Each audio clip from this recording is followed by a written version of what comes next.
ಎಲ್ರಿಗೂ ನಮಸ್ಕಾರ. ಪ್ರೇಮನು TV Kannada YouTube ಚಾನಲ್ಗೆ ನಿಮ್ಮೆಲ್ಲರಿಗೂ ಕೂಡ ಸ್ವಾಗತ. ಸ್ನೇಹಿತರೆ, ಇವತ್ತಿನ ವಿಡಿಯೋದಲ್ಲಿ ಇಂಗ್ಲೀಷ್ ವ್ಯಾಕರಣಕ್ಕೆ ಸಂಬಂಧಪಟ್ಟ ಹಾಗೆ ಒಂದಷ್ಟು ಪ್ರಶ್ನೋತ್ತರಗಳನ್ನು ನಿಮಗೋಸ್ಕರ ತಗೊಂಡು ಬಂದಿದ್ದೀನಿ. ಇದು ನಿಮಗೆ ಮುಂದೆ ಬರುವಂತಹ TET ಪರೀಕ್ಷೆ ಆಗಿರ್ಬೋದು, ಹಾಗೆಯೇ HSTR, GPSTR, PSTR ಎಲ್ಲದಕ್ಕೂ ಕೂಡ ಬಹಳನೇ ಅನುಕೂಲ ಆಗುತ್ತೆ. ಯಾರೆಲ್ಲ ಈ ವಿಡಿಯೋನ ನೋಡ್ತಾ ಇದ್ದೀರಾ ಎಲ್ಲೂ ಕೂಡ ಸ್ಕಿಪ್ ಮಾಡದೆ ಪೂರ್ತಿ ವಿಡಿಯೋನ ನೋಡಿ ಅಂತ ಹೇಳ್ತಾ, ಸೊ ಬನ್ನಿ ಜಾಸ್ತಿ ತಡ ಮಾಡೋದು ಬೇಡ, ಆದಷ್ಟು ಬೇಗ ಇವತ್ತಿನ ವಿಡಿಯೋದ ಮೊದಲನೇ ಪ್ರಶ್ನೆ ಏನಿದೆ ಅಂತ ನೋಡ್ಕೊಂಬರೋಣ. ಮೊದಲನೇ ಪ್ರಶ್ನೆ ನೋಡಿಲಿ ಈ ರೀತಿಯಾಗಿ ಇದೆ. I choose the correct form of the ಅಂತ ಕೊಟ್ಟಿದ್ದಾರೆ, ಆಯಿತಾ. ಅಂದರೆ ಅಲ್ಲಿ ಏನು ಒಂದು ಸೆಂಟೆನ್ಸ್ ಕೊಟ್ಟಿದ್ದಾರೆ, ಅದಕ್ಕೆ ಕರೆಕ್ಟಾಗಿರುವಂತಹ ವರ್ಡ್ನ ನಾವು ಫಿಲ್ ಮಾಡಬೇಕಾಗತ್ತೆ. Fill in the blanks.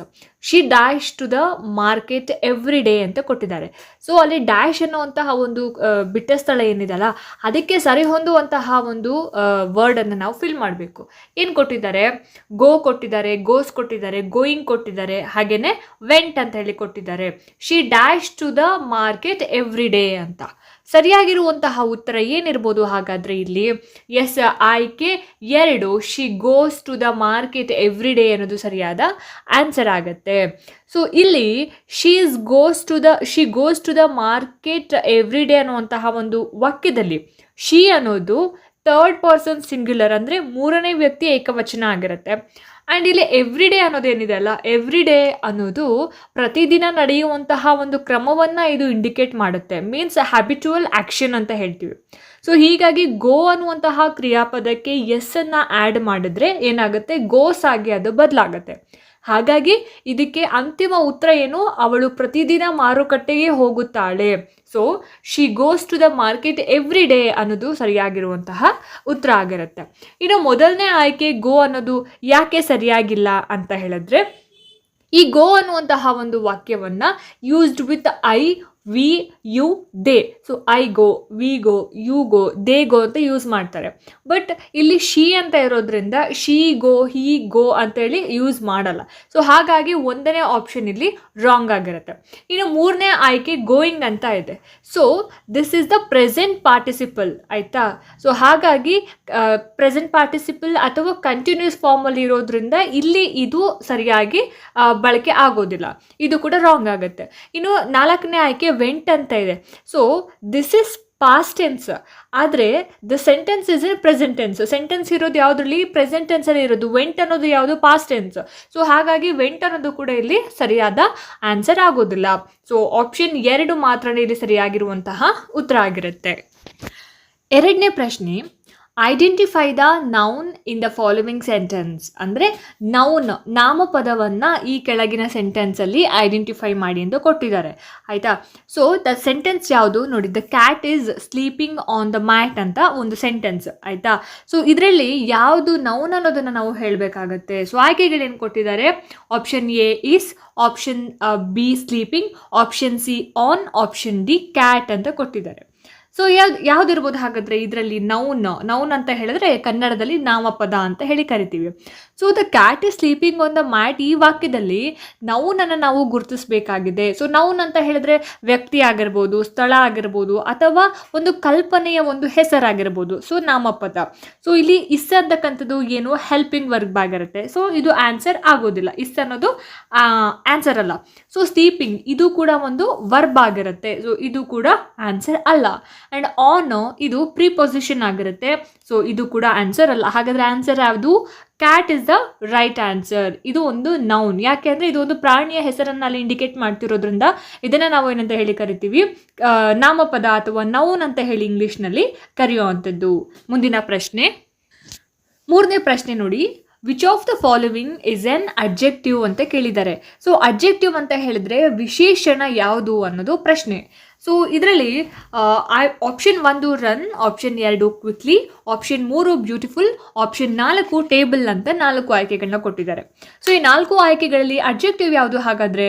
So ಇಲ್ಲಿ ನೋಡಿ, ಇಲ್ಲಿ ಮೊದಲನೇ ಆಯ್ಕೆ ರನ್ ಅಂತ ಇದೆ. ಸೊ ರನ್ ಅನ್ನೋದು ಒಂದು ವರ್ಬ್ ಆಗಿರುತ್ತೆ, ಅಂದರೆ ಕ್ರಿಯಾಪದ. ಅಲ್ಲಿ ಒಂದು ಕ್ರಿಯೆ ಆಗ್ತಾ ಇದೆ, ಏನು? ಓಡುವಂತಹ ಒಂದು ಕ್ರಿಯೆ ಆಗ್ತಾ ಇದೆ. ಸೊ ಹಾಗಾಗಿ ಅದನ್ನು ನಾವು ಅಡ್ಜೆಕ್ಟಿವ್ ಅಂತ ಹೇಳೋದಕ್ಕೆ ಆಗೋದಿಲ್ಲ. ಇನ್ನು ಎರಡನೇದು ಕ್ವಿಕ್ಲಿ. ಸೊ ಅದನ್ನು ನಾವು ಏನಂತ ಹೇಳ್ಬೋದು?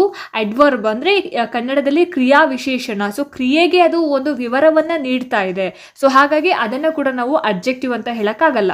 ಇನ್ನು 4ನೇ ಒಂದು ಆಯ್ಕೆ ನೋಡಿರಿ, ಟೇಬಲ್ ಅಂತ ಇದೆ. ಸೊ ಟೇಬಲ್ ಅನ್ನೋದು ಒಂದು ನೌನ್ ಅಂದರೆ ನಾಮಪದ, ಅದು ಒಂದು ವಸ್ತುವಿನ ಹೆಸರನ್ನು ಇಂಡಿಕೇಟ್ ಮಾಡ್ತಾ ಇರೋದ್ರಿಂದ ಅದನ್ನು ನಾವೇನಂತ ಹೇಳಿ ಕರಿತೀವಿ, ನೌನ್ ಅಂತ ಹೇಳಿ ಕರಿತೀವಿ. ಹಾಗಾಗಿ ಇದು ಕೂಡ ಸರಿಯಾದ ಉತ್ತರ ಅಲ್ಲ. ಹಾಗಾದರೆ ಸರಿಯಾದ ಉತ್ತರ ಏನು? ಬ್ಯೂಟಿಫುಲ್ ಅನ್ನೋದು ಆನ್ಸರ್ ಆಗುತ್ತೆ. ಸೊ ಬ್ಯೂಟಿಫುಲ್ ಅನ್ನೋದು ಒಂದು ಅಬ್ಜೆಕ್ಟಿವ್, ಅದೊಂದು ವಿಶೇಷಣ. ನಾಮಪದವನ್ನು ಅದೇನು ಮಾಡ್ತಾ ಇದೆ, ಡಿಸ್ಕ್ರೈಬ್ ಮಾಡ್ತಾ ಇದೆ. ಸುಂದರವಾದ ಹೂವು, ಬ್ಯೂಟಿಫುಲ್ ಫ್ಲವರ್. ಸೊ ಫ್ಲವರ್ ಅನ್ನೋದು ಒಂದು ನಾಮಪದ ಆಗಿರುತ್ತೆ, ಬ್ಯೂಟಿಫುಲ್ ಅನ್ನೋದು ಒಂದು ಅಬ್ಜೆಕ್ಟಿವ್ ಆಗಿರುತ್ತೆ. ಸೊ ಹಾಗಾಗಿ ಇಲ್ಲಿ ಈ ಪ್ರಶ್ನೆಗೆ ಸರಿಯಾದ ಉತ್ತರ ಏನು? ಆಯ್ಕೆ 3 ಬ್ಯೂಟಿಫುಲ್ ಅನ್ನೋದು ಸರಿಯಾದ ಆನ್ಸರ್ ಆಗುತ್ತೆ. 4ನೇ ಒಂದು ಪ್ರಶ್ನೆ, complete sentence with the correct pronoun. So last question ಯಾವುದಾಗಿತ್ತು? ನೌನ್ ಬಗ್ಗೆ ಆಗಿತ್ತು. ಸೊ ನೌನ್ ಅಂದರೆ ನಾಮಪದ, ಪ್ರೊನೌನ್ ಅಂದರೆ ಸರ್ವನಾಮ. ಸೊ ಕನ್ನಡದಲ್ಲಿ ಸರ್ವನಾಮವನ್ನು ಅವನು, ಇವಳು, ಸೊ ಅವರು ಅದೆಲ್ಲ ಹೇಳ್ತೀವಲ್ಲ, ತಾವು, ಇದೆಲ್ಲ ಸರ್ವನಾಮಕ್ಕೆ ಬರುತ್ತೆ. ಸೊ ಇಲ್ಲಿ ಪ್ರೊನೌನ್ನ ನಾವು ಐಡೆಂಟಿಫೈ ಮಾಡಿ ಅಂತ ಕೇಳಿದ್ದಾರೆ. ಕ್ವೆಶನ್ ಏನಿದೆ ನೋಡಿ, this is my book, dash is on the table. So ಅಲ್ಲಿ ಬಿಟ್ಟ ಸ್ಥಳ ಏನಿದೆಲ್ಲ ಡ್ಯಾಶ್, ಅಲ್ಲಿ ನಾವು ಒಂದು ಪ್ರೊನೌನ್ನ ಆ್ಯಡ್ ಮಾಡಬೇಕು. ಸೊ ಪ್ರೊನೌನಿಗೆ ಇಲ್ಲಿ ಆಯ್ಕೆಗಳೇನು ಕೊಟ್ಟಿದ್ದಾರೆ? ಹಿ, ಶಿ, ದೇ, ಇಟ್ ಅಂತ ಹೇಳಿ ಕೊಟ್ಟಿದ್ದಾರೆ. ಸೊ ಈ 4 ಆಯ್ಕೆಗಳಲ್ಲಿ ಈ ಒಂದು ಬಿಟ್ಟ ಸ್ಥಳಕ್ಕೆ ಸರಿ ಹೊಂದುವಂತಹ ಒಂದು ಆಯ್ಕೆ ಏನಿರಬಹುದು? ಹಾಗಾದರೆ ಒಂದೊಂದಾಗಿ ಈಗ ನೋಡ್ತಾ ಹೋಗೋಣ. ಹಿ ಅನ್ನೋದು ಏನಾಗುತ್ತೆ ಅಂತ ಹೇಳಿದ್ರೆ ಯೂಸ್ಡ್ ಫಾರ್ ಮೇಲ್ ಪರ್ಸನ್. ಇಲ್ಲಿ ಯಾವುದೇ ರೀತಿಯಾದಂತಹ ಮೇಲ್ ಪರ್ಸನ್ನ ಹೆಸರು ಕೂಡ ಇಲ್ಲ. ಸೊ ಹಾಗಾಗಿ ಹಿ ಆಗೋದಿಲ್ಲ. ಶಿ ಅನ್ನೋದು ಕೂಡ used for a female person, ಅದು ಕೂಡ ಆಗೋದಿಲ್ಲ. ದೇ ಅನ್ನೋದು used for plural people are things, ಅಂದರೆ ಬಹುವಚನ ಬಂದಾಗ ನಾವು ಅದನ್ನು ದೇ ಅಂತ ಹೇಳಿ ಬಳಸ್ತೀವಿ. ಹಾಗಾದರೆ ಯಾವುದು ಸರಿಯಾಗಿರುವಂತಹ ಉತ್ತರ? ಇಟ್ ಅನ್ನೋದು ಸರಿಯಾಗಿರುವಂತಹ ಉತ್ತರ, used for single object R thing. So ಹಾಗಾಗಿ ಇಲ್ಲಿ ಈ ಒಂದು ಪ್ರಶ್ನೆಗೆ this is my book, it is on the table ಅನ್ನೋದು ಸರಿಯಾಗಿರುವಂತಹ ಉತ್ತರ ಆಗುತ್ತೆ. ಸೊ ಇಲ್ಲಿ ಡ್ಯಾಶ್ ಇರುವಂತಹ ಒಂದು ಪ್ಲೇಸಲ್ಲಿ ಏನು ಬರಬೇಕಾಗುತ್ತೆ? ಇಟ್ ಅಂತ ಬರಬೇಕಾಗುತ್ತೆ. ಸೊ ಹಾಗಾಗಿ ಆಪ್ಷನ್ 4 ಇಟ್ ಈಸ್ ಅನ್ನೋದು ಸರಿಯಾಗಿರುವಂತಹ ಉತ್ತರ ಆಗಿರುತ್ತೆ. ನೆಕ್ಸ್ಟ್ ಕ್ವೆಶನ್, 5ನೇ ಪ್ರಶ್ನೆ ನೋಡಿ, ಚೂಸ್ ದ ಕರೆಕ್ಟ್ ಪ್ರಿಪೊಸಿಷನ್ ಅಂತ ಕೇಳಿದ್ದಾರೆ. ಅಂದರೆ ಸರಿಯಾಗಿರುವಂತಹ ಪ್ರಿಪೊಸಿಷನ್ನ ಬಳಸ್ಕೊಂಡು ಈ ಸೆಂಟೆನ್ಸ್ನ ಫಿಲ್ ಮಾಡಿ ಅಂತ. So the sentence is the book is dash the shelf ಅಂತ ಇದೆ. ಅಂದರೆ the book is dash the shelf ಅಂತ. ಸೊ ಅಲ್ಲಿ ಡ್ಯಾಶ್ ಎನ್ನುವಂತಹ ಜಾಗದಲ್ಲಿ ನಾವೇನು ಮಾಡಬೇಕಾಗುತ್ತೆ? ಪ್ರಿಪೊಸಿಷನ್ನ ಫಿಲ್ ಮಾಡಬೇಕಾಗುತ್ತೆ. ಸೊ ಏನು ಆಯ್ಕೆಗಳನ್ನ ಏನು ಕೊಟ್ಟಿದ್ದಾರೆ? ಆಟ್, ಆನ್, ಇನ್, ಅಂಡರ್ ಅಂತ ಕೊಟ್ಟಿದ್ದಾರೆ. ಸೊ ಸರಿಯಾಗಿರುವಂತಹ ಉತ್ತರ ಏನಿರ್ಬೋದು ಹಾಗಾದರೆ ಈ ಒಂದು ಪ್ರಶ್ನೆಗೆ ಅಂತ ಹೇಳಿದ್ರೆ ಆಯ್ಕೆ 2 ಆನ್ ಅನ್ನೋದು ಸರಿಯಾದ ಉತ್ತರ ಆಗುತ್ತೆ. The book is on the shelf ಅನ್ನೋದು. ಸೊ ಇಲ್ಲಿ ಪುಸ್ತಕದ ಒಂದು ಸ್ಥಾನವನ್ನು ತೋರಿಸುವಂತಹ ಒಂದು ಪ್ರಿಪೊಸಿಷನ್ನ ಕೇಳ್ತಕ್ಕಂತಹ ಪ್ರಶ್ನೆ ಇದಾಗಿರುತ್ತೆ. ಸೊ ಇಲ್ಲಿ ಏನಾಗುತ್ತೆ ಅಂತ ಹೇಳಿದ್ರೆ ಆನ್ ಅನ್ನೋದು ಮೇಲ್ಮೈ ಅಥವಾ ಮೇಲೆ ಇರೋದನ್ನು ಇದು ಇಂಡಿಕೇಟ್ ಮಾಡುತ್ತೆ, ಮೇಜಿನ ಮೇಲೆ ಅನ್ನೋದು. ಅಟ್ ಅನ್ನೋದು ಒಂದು ಸ್ಥಳವನ್ನು ಇದು ಇಂಡಿಕೇಟ್ ಮಾಡುತ್ತೆ. ಹಾಗಾಗಿ ಇದು ಸರಿಯಾಗಿರುವಂತಹ ಉತ್ತರ ಆಗೋದಿಲ್ಲ. ಇನ್ನು ಇಲ್ಲಿ ಇನ್ ಅಂತ ಹೇಳಿದ್ದಾರೆ, ಅದು ಒಳಗಿದೆ ಅನ್ನುವಂತಹ ಒಂದು ಅರ್ಥ ಇದು ಕೂಡ ಇಲ್ಲಿ ಅನ್ವಯ ಆಗೋದಿಲ್ಲ. ಸೊ ಅಂಡರ್ ಅನ್ನೋದು ಇಲ್ಲಿ ಕೆಳಗಡೆ ಅನ್ನೋದನ್ನ ತೋರಿಸುತ್ತೆ. ಸೊ ಹಾಗಾಗಿ ಇದು ಕೂಡ ತಪ್ಪು. ಸೊ ಈ ಒಂದು ಕಂಪ್ಲೀಟ್ ಸೆಂಟೆನ್ಸ್ ಏನಿದೆ, ಪುಸ್ತಕ ಶೆಲ್ಫ್ ಮೇಲಿದೆ ಅಂತ ಹೇಳೋ ಅಂಥದ್ದು. ಸೊ ಹಾಗಾಗಿ ಆನ್ ದ ಶೆಲ್ಫ್ ಅನ್ನೋದು ಸರಿಯಾಗಿರುವಂತಹ ಉತ್ತರ ಆಗಿರುತ್ತೆ. ನೆಕ್ಸ್ಟ್ ಕ್ವೆಶನ್, 6ನೇ ಪ್ರಶ್ನೆ ನೋಡಿ, what is the past tense of eat ಅಂತ ಕೇಳಿದ್ದಾರೆ. ಈಟ್ ಈ ಒಂದು ಪದದ ಪಾಸ್ಟ್ ಟೆನ್ಸ್ ಕನ್ನಡದಲ್ಲಿ ಭೂತಕಾಲ ಅಂತ ಹೇಳಿ ಕರಿತೀವಿ. ಸೊ ಭೂತಕಾಲ, ಈಟ್ ಪದದ ಪಾಸ್ಟ್ ಟೆನ್ಸ್ ಕೇಳಿರೋದ್ರಿಂದ ಆಯ್ಕೆಗಳೇನು ಕೊಟ್ಟಿದ್ದಾರೆ ನೋಡಿ, ಈಟನ್, ಈಟಿಂಗ್, ಏಟ್, ಈಟ್ಸ್ ಅಂತ ಆಯ್ಕೆಗಳನ್ನ ಕೊಟ್ಟಿದ್ದಾರೆ. ಸೊ ಸರಿಯಾಗಿರುವಂತಹ ಉತ್ತರ ಏನಿರ್ಬೋದು ಹಾಗಾದರೆ ಇದಕ್ಕೆ? ಆಯ್ಕೆ 3 ಏಟ್ ಅನ್ನೋದು ಸರಿಯಾದ ಉತ್ತರ ಆಗುತ್ತೆ. ಸೊ ಈಟ್ ಪದದ ಪಾಸ್ಟ್ ಟೆನ್ಸ್ ಬಂದು ಏಟ್. ಯಾಕೆ ಈಟನ್ ಆಗೋದಿಲ್ಲ? ಸೊ ಇಲ್ಲಿ ಈಟನ್ ಅನ್ನೋದು ಬಂದು this is the past participle. ಇದನ್ನು ನಾವು ಯಾವಾಗ ಬಳಸ್ತೀವಿ? ಹ್ಯಾಸ್, ಹ್ಯಾವ್, ಹ್ಯಾಡ್ ಇದನ್ನು ನಾವು ಬಳಸುವಂಥ ಸಂದರ್ಭದಲ್ಲಿ ಈಟನ್ ಅಂತ ಹೇಳಿ ಬಳಸ್ತೀವಿ. For example, she has eaten lunch ಅಂತ. ಸೊ ಹಾಗಾಗಿ ಇಲ್ಲಿ ಈಟ್ ಪದದ ಪಾಸ್ಟ್ ಟೆನ್ಸ್ ಈಟನ್ ಆಗೋದಿಲ್ಲ, ಇದು ರಾಂಗ್. ಎರಡನೇದು eating, this is the present participle, ಅಂದರೆ ಇವಾಗ ಸದ್ಯಕ್ಕೆ ಆಗ್ತಾ ಇರೋವಂಥದ್ದು, ಪ್ರೆಸೆಂಟ್ ವರ್ತಮಾನದಲ್ಲಿ. For example, he is eating, ಅವನು ತಿಂತಾ ಇದ್ದಾನೆ ಅಂತ. ಸೊ ಅದು ಕೂಡ ಪಾಸ್ಟ್ ಟೆನ್ಸ್ ಆಗೋದಿಲ್ಲ. 4ನೇದು ಈಟ್ಸ್ ಅಂತ ಇದೆ ಅಲ್ಲ, EATS ಈಟ್ಸ್ ಅನ್ನೋದು ಇದು ಕೂಡ answer. This is present tense. So he or she ಅಥವಾ ಇಟ್ ಇದನ್ನು ನಾವು ಬಳಸುವಂತಹ ಸಂದರ್ಭದಲ್ಲಿ ಈಟ್ಸ್ ಬಳಸ್ತೀವಿ. She eats dinner at 8 o'clock ಅಂತ. ಸೊ ಹಾಗಾಗಿ ಈಟ್ಸ್ ಕೂಡ ಆಗಲ್ಲ.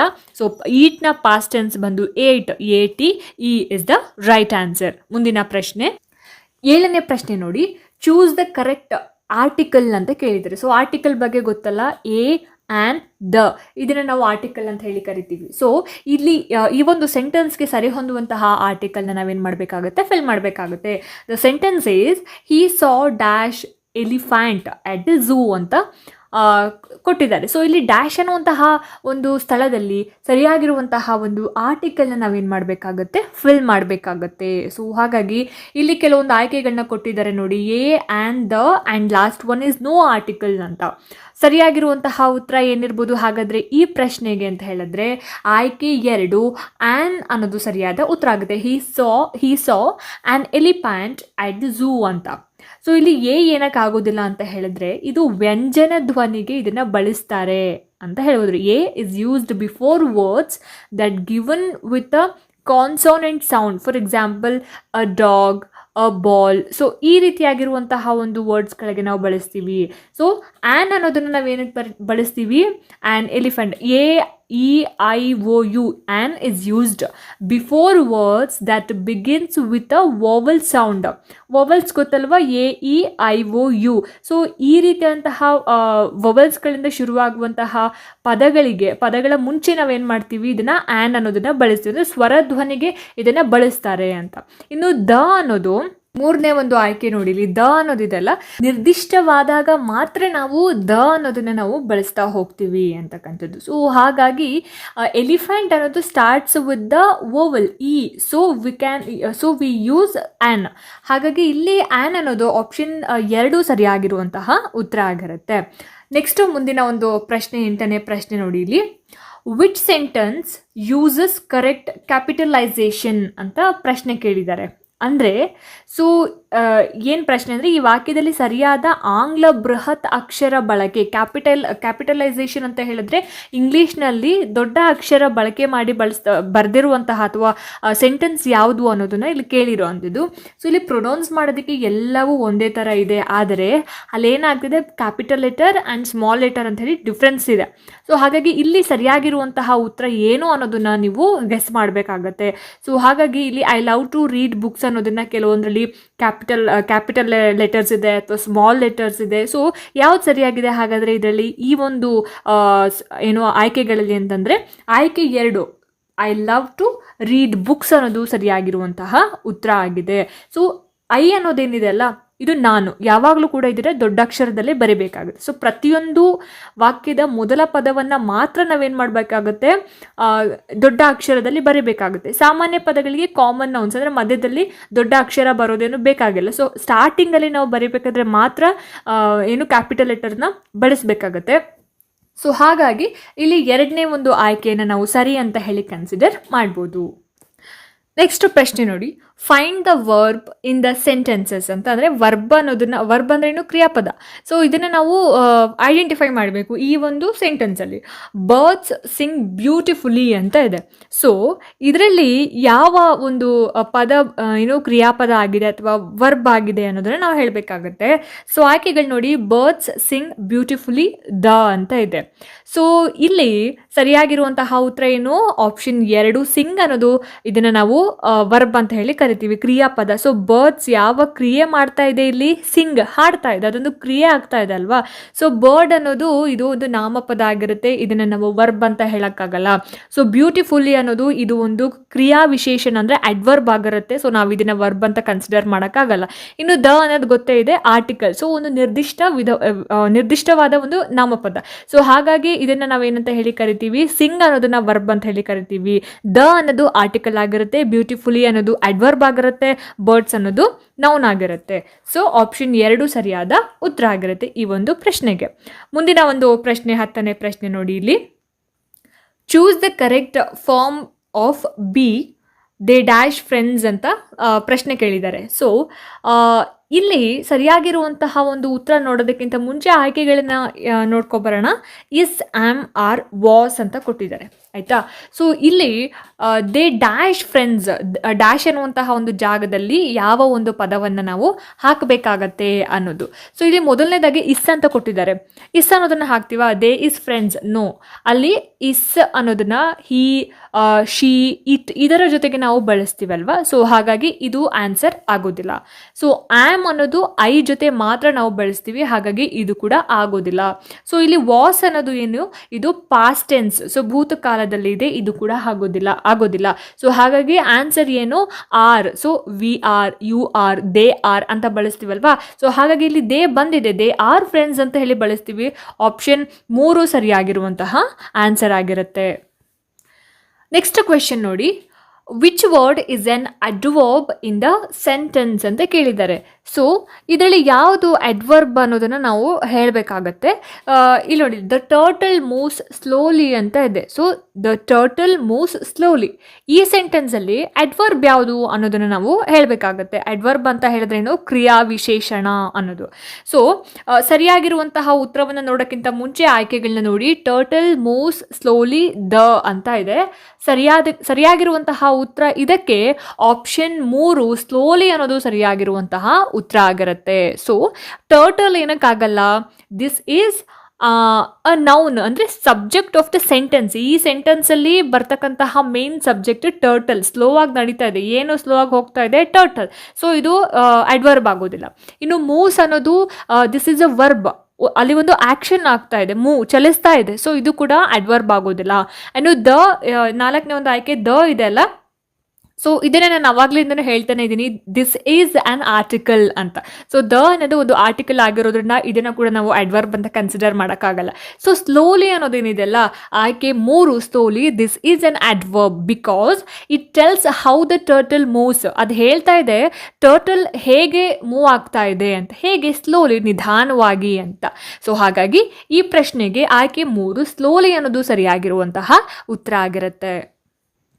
12ನೇ ಒಂದು ಪ್ರಶ್ನೆ ನೋಡಿ, select the correct punctuation for the end of the sentence ಅಂತ ಪ್ರಶ್ನೆ ಕೇಳಿರೋ ಅಂಥದ್ದು. ಸೊ ಪಂಕ್ಚುಯೇಷನ್ ಅಂತಂದ್ರೆ ಏನು, ಇಲ್ಲಿ ವಿರಾಮಗಳು ಅಂತ ಏನು ಹೇಳ್ತೀವಲ್ಲ ನಾವು, ಕ್ವೆಶನ್ ಮಾರ್ಕ್ ಆಗಿರ್ಬೋದು ಅಥವಾ ಅಪಾಸ್ಟ್ರಫೀಸ್ ಆಗಿರ್ಬೋದು, ಫುಲ್ ಸ್ಟಾಪ್ ಆಗಿರ್ಬೋದು, ಇವುಗಳನ್ನ ನಾವು ಇಂಗ್ಲೀಷ್ನಲ್ಲಿ ಪಂಕ್ಚುಯೇಷನ್ ಅಂತ ಹೇಳಿ ಕರಿತೀವಿ. ಸೊ ಇಲ್ಲಿ ವಾಟ್ ಈಸ್ ಯುವರ್ ನೇಮ್ ಅನ್ನುವಂತಹ ಒಂದು ವರ್ಡ್ ಏನಿದೆ ಅಲ್ಲ, ಅದಕ್ಕೆ ಸರಿಯಾದಂತಹ ಒಂದು ಪಂಕ್ಚುಯೇಷನ್ ನಾವು ಹಾಕಬೇಕು. ಯಾವುದು ಹಾಕಬಹುದು ಅಂತ ಹೇಳಿ ಇಲ್ಲಿ ಆಯ್ಕೆಗಳನ್ನ ಕೊಟ್ಟಿದ್ದಾರೆ. ಸೊ ಮೊದಲನೇ ಆಯ್ಕೆ ನೋಡಿ, ಇಲ್ಲಿ ಇದನ್ನ ನಾವು ಫುಲ್ ಸ್ಟಾಪ್ ಅಂತ ಹೇಳಿ ಕರಿತೀವಿ. ಸೊ 2ನೇದು ಎಕ್ಸ್ಕ್ಲಮೇಷನ್ ಮಾರ್ಕ್ ಅಂತ ಹೇಳಿ ಕರಿತೀವಿ. 3ನೇದು ಕ್ವೆಶನ್ ಮಾರ್ಕ್ ಅಂಡ್ 4ನೇದು comma. So what is your name ಅನ್ನೋದಕ್ಕೆ ಸರಿಯಾಗಿರುವಂತಹ ಒಂದು ಪಂಕ್ಚುಯೇಷನ್ ಯಾವ್ದಿರುತ್ತೆ ಹಾಗಾದ್ರೆ, ಎಸ್, ಆಯ್ಕೆ 3 ಸರಿಯಾದ ಉತ್ತರ ಆಗುತ್ತೆ.